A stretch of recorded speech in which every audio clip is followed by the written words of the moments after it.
My family calls me the daughter who couldn't figure out her life. My aunt says it at Thanksgiving. My mother repeats it quietly to her friends, and my stepfather just nods along like it's a fact of nature, like gravity or bad weather. What none of them know is that the office I work in doesn't have windows on purpose. And the reason it doesn't have windows is because the work we do inside it can't be seen. I'm Natalie Howe. I'm 31 years old. And for the past 4 years, I have been a senior forensic financial analyst embedded with the Financial Crimes Enforcement Network, FinCEEN, under a joint task force with the Department of Justice. I track money. Specifically, I track the kind of money that moves through shell companies and offshore accounts and real estate transactions designed to look boring on purpose. The men I help put away don't carry guns. They carry briefcases and wear cufflinks and have their names on hospital wings. My family thinks I audit spreadsheets for a mid-level government contractor in Bethesda. The worst moment of my career, the one that didn't happen in a courtroom or a classified briefing room but at a rehearsal dinner in a private room at Brennan's Steakhouse in Houston, started with my Aunt Connie touching my arm and saying, loud enough for the table to hear, "Don't worry, sweetheart. Not everyone needs a big career. Some people are perfectly happy being support staff their whole lives." She smiled when she said it. She actually smiled. The man sitting 2 seats to her left, who had just flown in from Washington and whose name appeared on the prosecutorial team for the largest financial fraud conviction in Texas history, set down his fork. He hadn't been looking at Connie. He had been looking at the small silver pin on my lapel. In 30 seconds, he would push back his chair. In 45, he would stand. And by the time the breadbasket made its second trip around the table, my aunt's expression would shift from smug satisfaction to something I had waited my whole adult life to see. But to understand why that moment felt like the first clean breath after years of holding it in, you have to go back 6 weeks. Back to a Sunday brunch at my mother's house in Katy, Texas, where the mimosas were strong and the opinions were stronger. My mother's house smells like scented candles and fresh anxiety. She has a collection of them. The candles, I mean, though the anxiety too, arranged on a shelf above the fireplace in glass jars with names like Warm Cashmere and Sunday Morning, and one called, ironically, Peace. The drive there from my apartment in the Montrose neighborhood takes about 40 minutes on a clear day, longer when I'm mentally rehearsing the conversation I'm going to have and trying to pre-forgive everyone before I walk through the door. I was wearing dark jeans and a plain white blouse. Clean. Simple. My mother's friends would call it understated. My mother calls it giving up. I heard Connie's voice before I saw her. She was at the kitchen island holding a mimosa already mid-story. Connie is my mother's older sister. She's 64, retired from 20 years as a district manager for a regional insurance chain, and she speaks with the absolute confidence of someone who has never once been wrong about anything. Her husband, my uncle by marriage, passed 3 years ago, and since then, she has redoubled her investment in managing everyone else's lives. "There she is," she said, turning as I walked in. Her smile was the kind that lands with a thud. "We were just talking about Stephanie's wedding." My cousin Stephanie was getting married in 2 weeks. I was in the wedding party, which meant I had been included in approximately 47 group texts, 2 dress fittings, and 1 brunch that had been billed as relaxed and low-key, but was clearly an ambush. I poured myself a coffee. Black. My mother gave me a look. Connie kept talking. "Your mother tells me you're still at that contractor job, the one in Bethesda." She said Bethesda the way people say consolation prize. "Doing data work." "Forensic analysis," I said, wrapping both hands around the mug. Connie waved a hand. Right, numbers." "That's fine, sweetheart. Some people are very good at the detail work. The behind-the-scenes stuff." She paused for effect, looking at my mother. "Stephanie's fiancé just made junior partner. Did I tell you? 29 years old. He's going to be managing a whole team by spring." My mother smiled the tight smile she saves for moments when she agrees but knows she shouldn't say so out loud. I took a sip of my coffee. I thought about the case file I had left open on my work laptop at home. 43 shell companies across 4 states and 2 Caribbean territories, $17 million in funds traced through a real estate network that publicly looked like a small-time property management company but privately functioned as a laundry. I had spent 11 months building that map. 3 weeks prior, it had resulted in a federal grand jury indictment. But yes, The detail work. Very fine. I'm sure the wedding is going to be beautiful, I said, sitting down. Connie patted my hand. Don't look so serious. You know what your problem is, Natalie. You've always lived inside your head. You need to get out more. Meet someone, a girl your age, cooped up in some government building all day.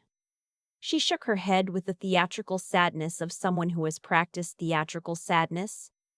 Your mother and I just worry you're going to blink and the good years will be behind you. My stepfather, who was reading the sports section at the end of the table, nodded without looking up. He always nods. It requires less energy than having an opinion. I have a full life, I said quietly. Of course you do, my mother said in the voice she uses when she means the opposite. We just want you to be happy, honey. Happy. I command a team of 6 analysts. I testify before federal grand juries. I have a security clearance that would make most people's heads spin if they knew what it covered. But the brunch table version of happy apparently involves a fiancé and a job with a view. Connie refilled her mimosa. Actually, she said, brightening, I was thinking Bart will be at Stephanie's rehearsal dinner. Do you remember Bart Kellerman? He was 2 years ahead of you at Cypress Falls High. He's doing very well now. Insurance, actually, has his own agency in Sugarland. She raised her eyebrows meaningfully. I could seat you next to him. I appreciate that, I said. He's very steady, she added, as if steady were the ceiling of my ambitions. Not flashy, just a good, solid, dependable man who actually shows up. The implication was not subtle. I looked down at my coffee cup. I thought about the last time someone had called me flashy. It had been my division chief 2 years ago, right before I was recommended for a federal commendation. He hadn't meant it as a criticism. I didn't say any of that. I sat there and I smiled and I ate the fruit salad and I listened to 40 more minutes of Connie rearranging my life for me, and when I finally got back to my car, I sat in the driveway for 5 minutes with the engine running and my hands in my lap. I wasn't sad. I had passed through sad years ago. I was just tired. Have you ever had to perform a lesser version of yourself at a table full of people who love you but refuse to see you? Have you ever bitten down on the truth so hard your jaw ached? If you're nodding right now, stay with me, because this story doesn't end at that brunch table. The office, where I actually work, doesn't have a sign on the door. It's on the 4th floor of a building in Bethesda that also houses a dental practice and a commercial real estate firm, which is either a coincidence or a very dry joke by whoever approved the lease. You badge in with a card reader that looks standard but isn't. The air inside is kept at 68 degrees. The carpet is federal gray. The coffee is terrible. I love it the way you love a place that has never once asked you to be smaller than you are. I walked into Monday morning carrying a gas station coffee and a file that had been waiting for me since Friday. My team was already in. Brandon, who is 26 and routinely finds discrepancies that seasoned agents miss, handed me an updated transaction map without being asked. Kelly, my deputy analyst, had flagged 3 new account clusters while I was at brunch with my family. I scanned her notes. You were in Sunday? I asked. She shrugged. The Meridian thread was pulling. That's what it's like. You pull a thread and it doesn't let you go. I sat down at my workstation, 2 monitors, one dedicated to our internal case management system, one for the live database feeds, and I picked up where I had left off. The case we were building had been referred to our unit 8 months earlier by a field agent in our Dallas satellite office. On paper, it looked like a regional investment fund. In practice, it was a sophisticated instrument for moving proceeds from a wire fraud scheme that had bilked retirees in 4 states out of their life savings. The people behind it were not careless. They used attorneys. They used LLCs. They used real estate. They used timing. But they had made one mistake, and it was the kind of mistake you only make when you think nobody is watching closely enough. I had been watching. How? My section chief called from the doorway. His name was Douglas, and he communicated primarily in monosyllables and expressions that required a key to decrypt. Grand jury, Thursday. DOJ wants you primary. I'll be ready, I said. He nodded once and disappeared. That was the whole conversation. That was how Douglas expressed confidence. I spent the next 4 days building the presentation. I don't mean building in the PowerPoint sense. I mean building in the sense of constructing something that has to withstand cross-examination by defense attorneys whose entire job is to find the one loose nail in your framework and pull until the whole thing collapses. I slept 5 hours a night. I ate at my desk. I ran at 6 in the morning because it's the only time my brain stops generating case hypotheticals. When I finally walked into that grand jury room on Thursday morning in my dark navy suit with my binders tabbed and my testimony organized to the minute, I felt exactly the way I feel every time. Like the basement intern had stayed home and Phoenix. I mean, like the real version of me had shown up. The indictment came down by 4 o'clock. I texted nobody, not my mother, not Connie. I called Brandon and told him the team had done good work. I stopped at the Thai place near my office and ordered the same thing I always order when something goes right. Pad CU, extra basil. I drove home in the dark with the windows down, and I thought about Stephanie's rehearsal dinner 2 weeks away and Connie's plan to seat me next to the insurance agent from Sugarland, and I felt the familiar dull weight of it. But I also felt something else, a decision settling in.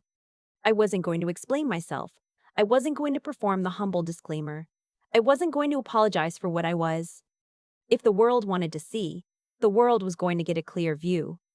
Stephanie's rehearsal dinner was on a Friday evening at Brennan's, which is a Houston institution. White tablecloths, candlelight, a wine list that could fund a semester of college. The kind of place that exists to make people feel significant. The kind of place Connie loves because it confirms all of her assumptions about how life is supposed to look. I had 2 choices for what to wear. I knew it the moment I opened my closet that evening.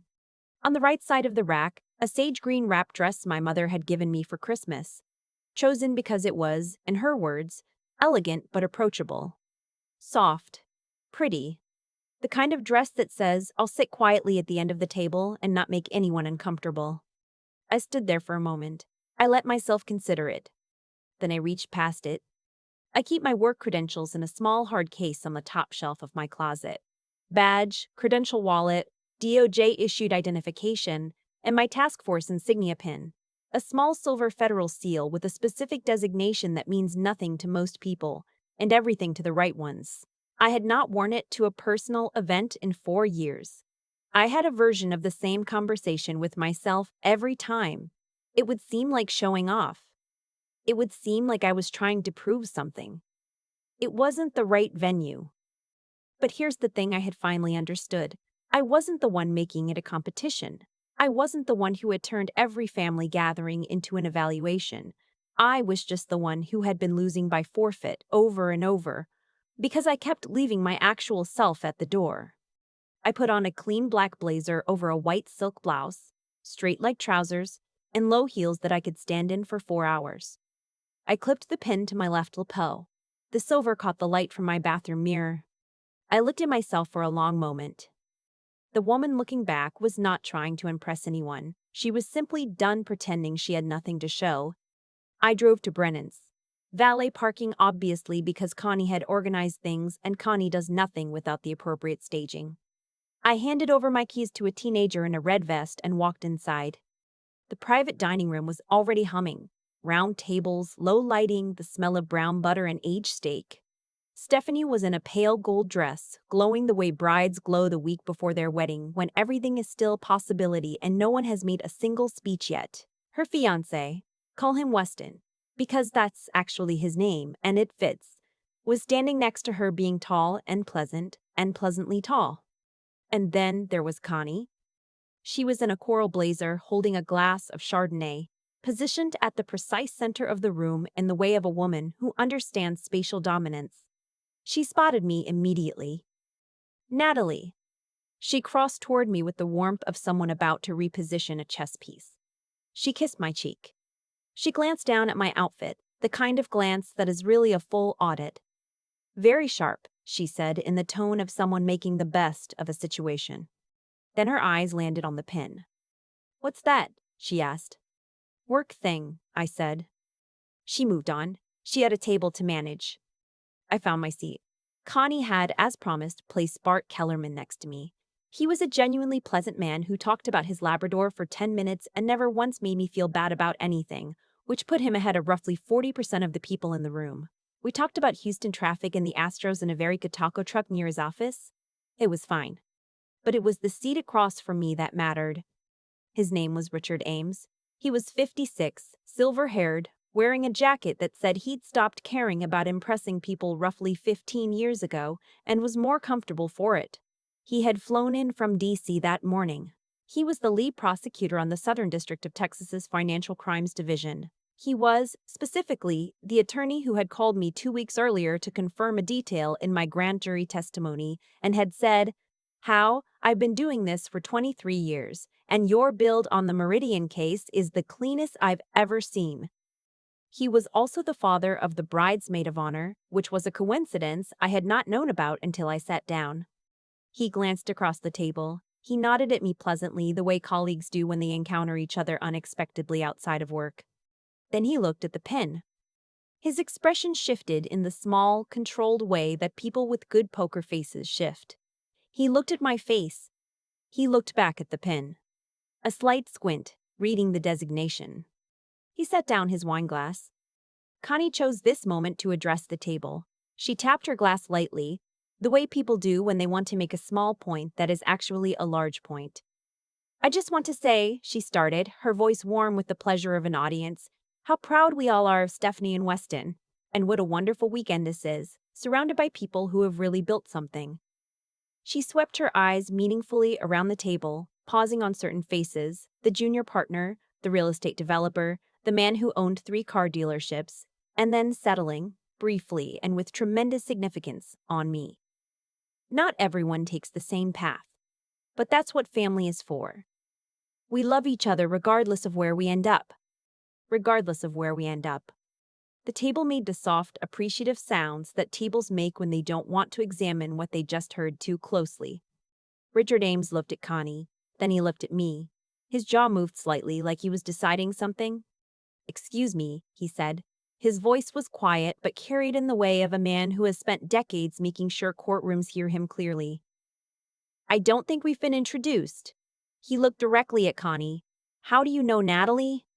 Connie blinked. "She's my niece, Natalie Howe. She does some kind of data work for a government contractor." Another small, forgiving smile. "We keep trying to get her to branch out." Richard looked at the pin again. He looked at me. "FinCN Task Force," he said. "Not a question."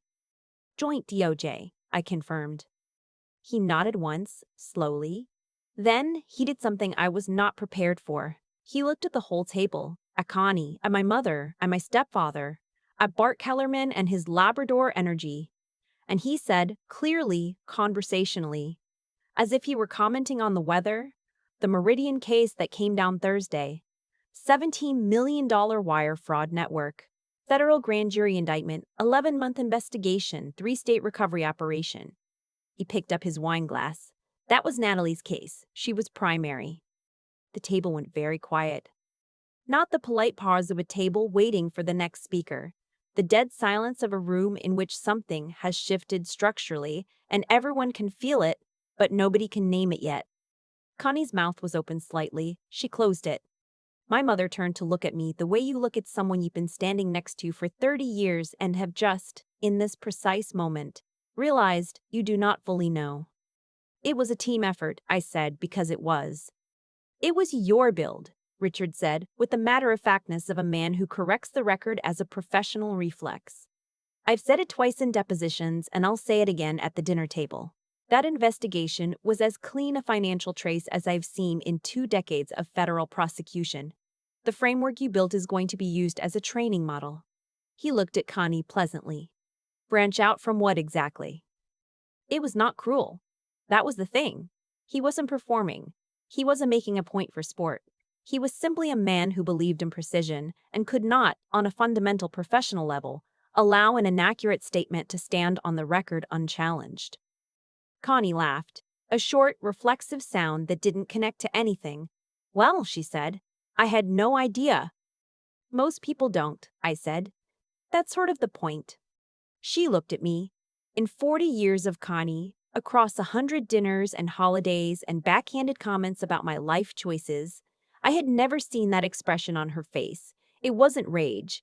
It wasn't even embarrassment exactly. It was the specific confusion of someone who has built a mental model of a person and watched it turn out to be completely wrong. She looked away. The dinner continued. Speeches were made, wine was poured. Stephanie laughed at something Weston whispered, and the whole room softened for a moment into the warm gold of someone else's happiness. I ate my steak. It was very good. Brennan's does not miss on steak. At one point, my mother leaned over. She didn't say anything for a moment. She just looked at the pin. Then she looked at me. "Why didn't you tell us?" she finally asked. The question was quiet. It had no edge to it. For the first time in a long time, she was just asking. "I've been trying to tell you for 4 years," I said. "You guys kept interrupting." She sat with that for a moment. Then she reached over and put her hand briefly over mine. She didn't apologize. My mother is not built for direct apologies, but the hand meant something, and I let it. At the end of the evening, as people were gathering jackets and saying their goodbyes, Richard Ames found me near the door. He shook my hand. "Good work Thursday," he said. "The defense is going to push back on the Cayman thread in the preliminary hearing. I'd appreciate your eyes on the rebuttal brief." "Send it over," I said. He nodded and walked out. Connie passed me on her way to the coat check. She stopped. She opened her mouth, closed it, then said, "You should come to more family things, Natalie." It wasn't an apology, but for Connie, it was the closest thing. I drove home on I-10 with the windows cracked, the Houston night air doing its warm, humid thing, the radio on low. I thought about the woman in the closet an hour ago, deciding whether to show up as herself. I thought about how many times I had decided against it, how many dinners I had left as a smaller version of myself, folded down to fit the container they had built for me. The thing nobody tells you about being underestimated is how much energy it takes to keep accepting it, not fighting it, just accepting it. The constant quiet drain of it. I'd stopped accepting it at a rehearsal dinner at Brennan's Steakhouse, and it had cost me nothing except the small familiar discomfort of being fully seen. 3 weeks after the wedding, my mother called me on a Tuesday evening. I was at my desk finishing a memo, and I almost didn't pick up. Because Tuesday evenings are not her usual day. She's a Sunday caller. Has been my whole life. I picked up. "I talked to Linda Marsh," she said. Linda Marsh is her oldest friend, the one who worked for 30 years as a federal public defender in Houston. I told her what you do. What you actually do. "Okay," I said carefully. "She said you must be very good at it." A pause. "She said what you described with that case. Not many analysts would catch it." I didn't say anything. "I looked it up," my mother said. "The indictment. It was in the Chronicle. Your name wasn't in it. But the woman Richard Ames mentioned, the primary analyst, there was a quote from the DOJ spokesman. He said, and I'm reading this from my phone, he said the investigation demonstrated an exceptional level of technical precision." "Mom, yeah, I just want to say," her voice was doing something it doesn't usually do. It was unsteady. "I just want to say that I think I've been listening to Connie for too long. About a lot of things." I was quiet for a moment. "I know you can't tell me most of it," she said. "The work. I understand now why you can't. But I wanted you to know that I—" She stopped. Started again. "I'm proud of you, Natalie. I should have said that before I needed Richard Ames to explain it to me."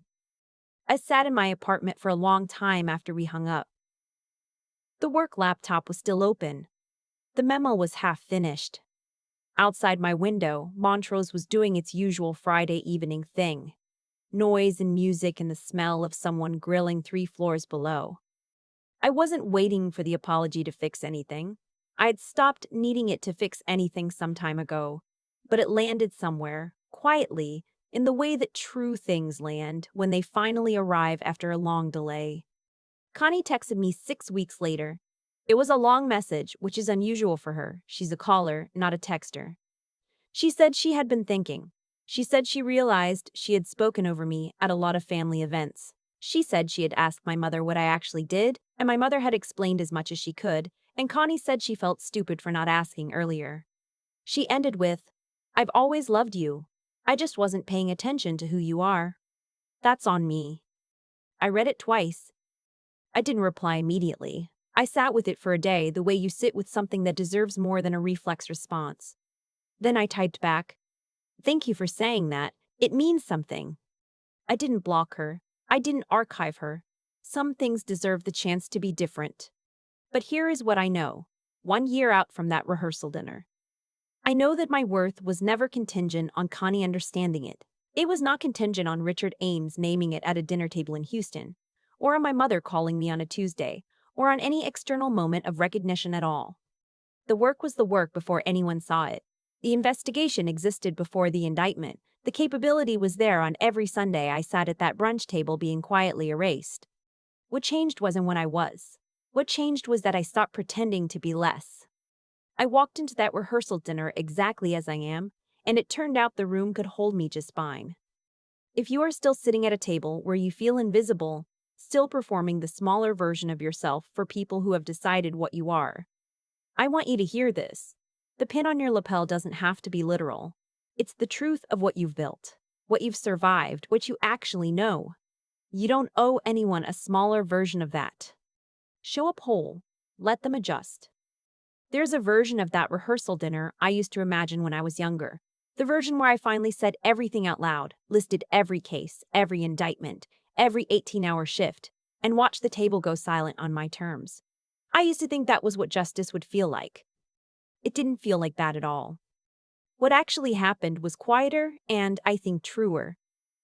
Richard didn't defend me because I asked him to. He corrected the record because he is constitutionally incapable of letting an inaccurate statement stand unchallenged.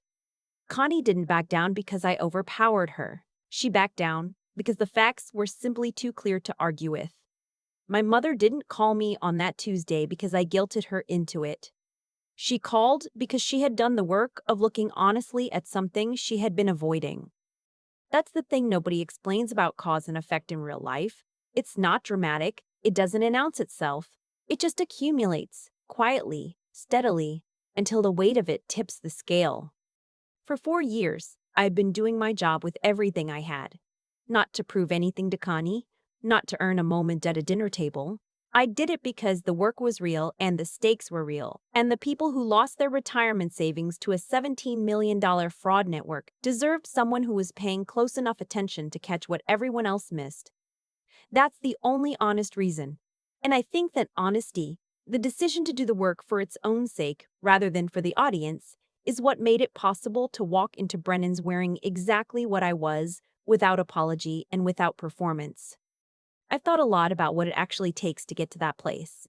Not the credential, not the clearance. I mean the internal place where you stop needing the room to validate you before you let yourself take up space. I don't think it comes from confidence the way people describe it. This loud, self-assured thing you either have or you don't.